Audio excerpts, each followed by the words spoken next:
Hello. I sometimes find it difficult to know whether my critique and reaction to the books I'm reading is based more in my evaluation of their stories and how those stories are told, or is it from how those stories reflect something about myself and my life and the larger world around me that I find it difficult to accept and uncomfortable. And this is what I find so intriguing about fiction. And I definitely found that with reading this short novel, Perfection, by Vincenzo Latronico and translated by Sophie Hughes, because this is a book that is very much about that gap between our ideals for our lives and how we sometimes represent those lives to other people through things like social media, and the actual lived experience of those lives with all of the messiness that comes along with it. And if you want a little insight into the actual lived experience of me making videos talking about books, I actually started filming this video 3 different times. And so the first time I was in my library and I wanted to film this in my library, but then my neighbor on the other side of the wall started to cook, so there was lots of banging of pots and use of a blender, and this is only natural, but it's something I can't really plan for, and so I had to stop filming, and I came out here to my garden shed and I started filming again, but then my husband came out in the garden and was knocking on the door and was like, "What are you doing?" And so I said, "Well, I'm trying to film a video." So I stopped and I've started filming again, and these things are hardly tragedies, but just to give you a little peek into how there can be challenges that come along with filming and talking about books in this way. So Perfection, this is a novel about a couple named Anna and Tom who originate from Southern Europe, but they move in their early or mid to late 20s. They move to Berlin, and they are creative digital freelance professionals, and so they can kind of set up work basically anywhere and everywhere, and they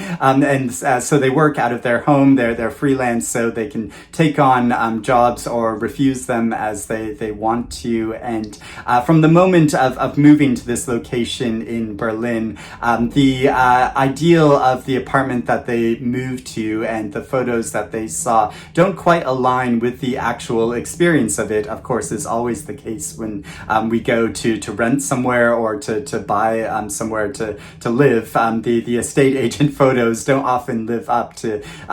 don't often meet our expectations of what we're actually going to find there. And so this carries on a kind of trend following this couple over a decade as their lived experience and how they perceive that lived experience becomes really distant from the actual from how they are representing that to other people and on social media and things like that. And it follows them over a period of roughly a decade as both they as a couple change as they are getting older naturally, but also the city of Berlin is changing around them, and the world and technology is changing around them as well, and it follows them through a different method of storytelling rather than representing any of their interior experience and their thoughts and feelings or any dialogue between them or any other characters, that it presents a very readable, almost sociological examination of their lives and their experiences, and recounts this through a lot of details of like the items and the plants that they fill their rented apartment with, and the art galleries that they go to in Berlin, and the kind of hotspot neighborhoods that they go to, and the circle of friends of other expats that they gather around them over a period of time. And so in this way, the author obviously purposely does this, even though this isn't, typically in novels, we feel like we get real insight into the interior experience of the characters. We are kept very much on the outside of their experience and kind of kept at a distance from them. And the author intentionally does this, I think, because he is trying to show this gap between how we visualize our lives and represent those lives in an outward way and the actual experience of those lives. And if we got an interior view of these characters' lives, then we would be kind of sort of muddled or biased in understanding them from this larger perspective. And I think it's in some ways quite effective in doing so. And certainly there were many moments in reading this that I, kind of chimed with my own experiences and understanding of living throughout the past decade, roughly, and as someone that kind of came of age in the 2000s and grew up on the internet and having my experience mediated in this way and having a larger presence on the internet like this, and so having this kind of reflection of my experience to the outward world and then my own interior lived experience. But I felt somewhat dissatisfied with this story, or because in some ways it felt like it was very judgmental of these characters' lives and presenting quite a cynical view of that experience. And again, I don't know if that my critique of this is based more on how I was identifying with these characters and viewing them from the outside, and how would my life look like if it was being examined in this way from the outside. I don't know, I would probably be quite uncomfortable with it, but I think it is also quite judgmental in the way that it's presented. I mean, it's not a unbiased kind of look at their lives, not so much in what is said, because it's just recounting more the facts and details of this couple's experience, but it's more in how it has been arranged. So there's a line in the novel where it says, their social commitment amounted to using Uber only if it was snowing and always leaving tips and cash. They didn't eat tuna. So presenting those details about their lives, I mean, it's quite funny reading this in this way, and I frequently found this novel funny, but it feels quite judgmental in arranging their details of their lives in this way, that really their only commitment to certain social causes were through this. Although there's a section in this when it recounts how they get physically involved when a group of migrants and asylum seekers are housed in a disused airport in Berlin. And this is something that historically occurred and is still occurring, I believe, in Berlin, that the disused airport of Tempelhof is being used to house migrants in this way in temporary housing. And so they get involved in this experience and try to go and deliver goods to these migrants and try to help in translating, but find that their efforts aren't all that effective, or not as effective as they want to, but yet they still take photos of that experience and talk about it on social media, and so are kind of virtue signaling in this way, even though they sort of feel that their actions aren't very effective, and so it shows them over a period of time as this distance between their the outward projection of their lives and the actual lived experience of it. There's a widening gap in this experience, and it shows how their lives are far from perfection, and it's interesting where this novel goes later on. But yeah, I was kind of critical of this book in this kind of cynical view of experience in this way, because I think that oftentimes, when even through the medium of social media, the things we connect to most in a kind of honest way, rather than just seeing something and kind of scrolling past it, are instances where in emotional honesty about someone's life is conveyed through social media, and in understanding, and that there are real connections that can be formed in this way. And I've definitely found this of making videos talking about books and discussing books with other people, that there can be these honest connections. It's not all just about trying to present a picture perfect view of our lives. And of course, we may see someone sitting on a beach of the Mediterranean and sipping an orange wine and thinking, oh, this is an ideal that I would like to have in my own life. But of course, the experience of that person on the beach, they might have had a horrible flight, or they might be experiencing financial difficulties or emotional strife in their relationship, which we aren't let into. But I think the real moments of connection we find through when people are emotionally honest and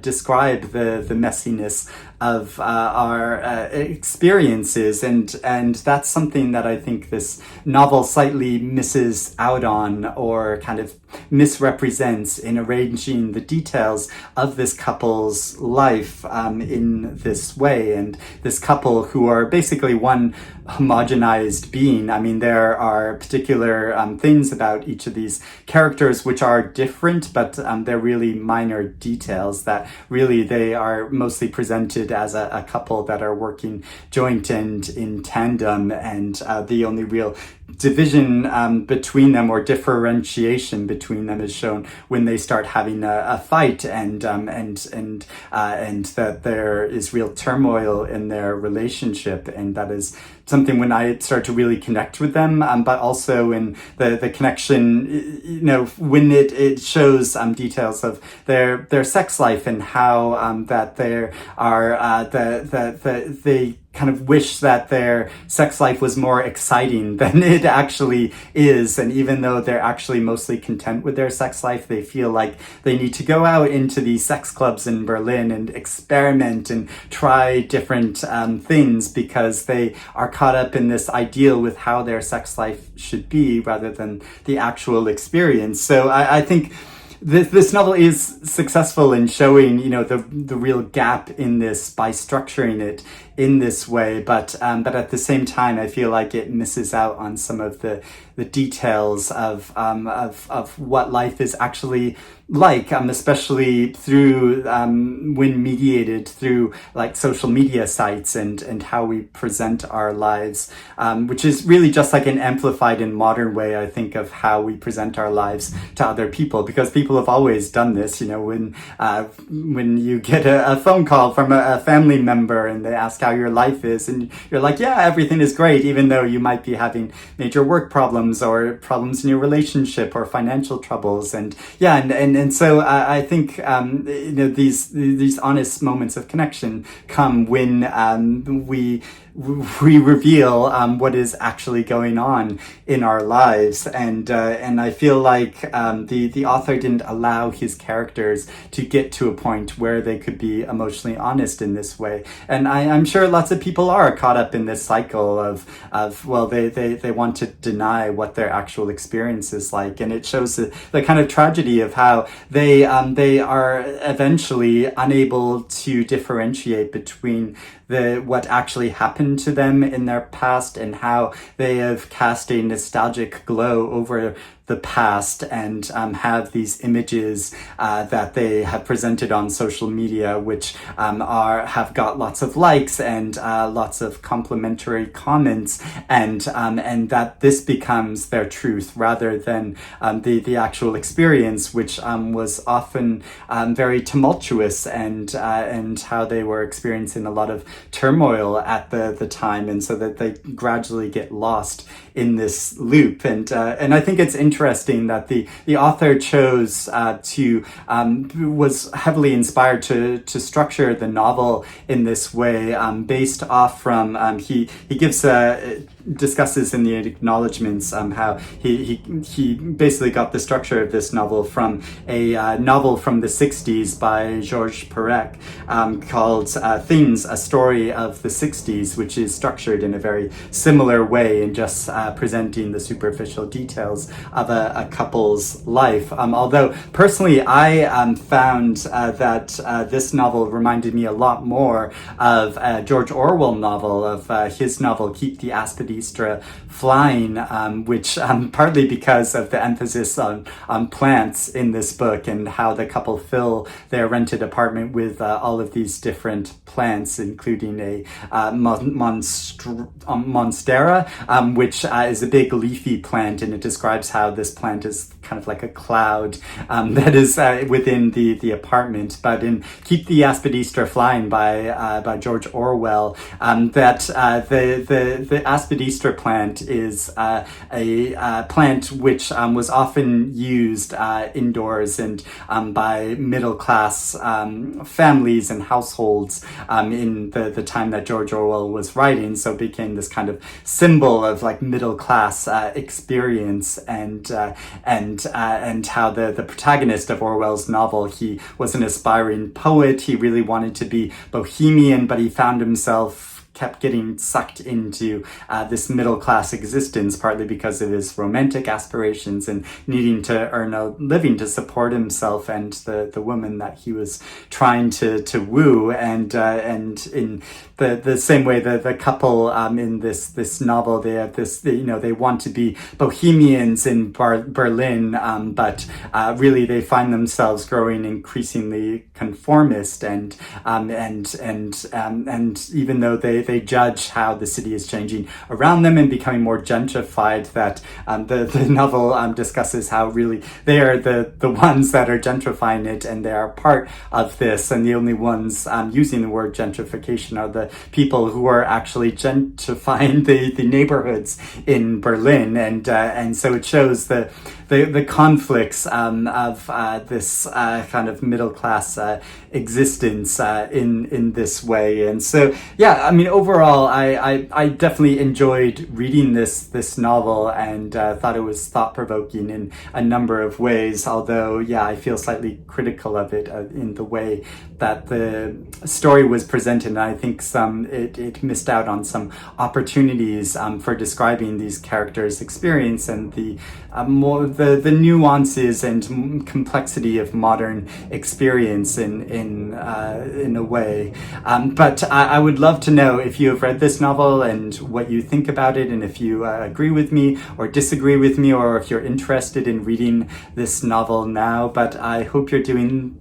well and you're reading good things, and things are as close to perfection as they can be where you are. And I will speak to you again soon. Bye-bye.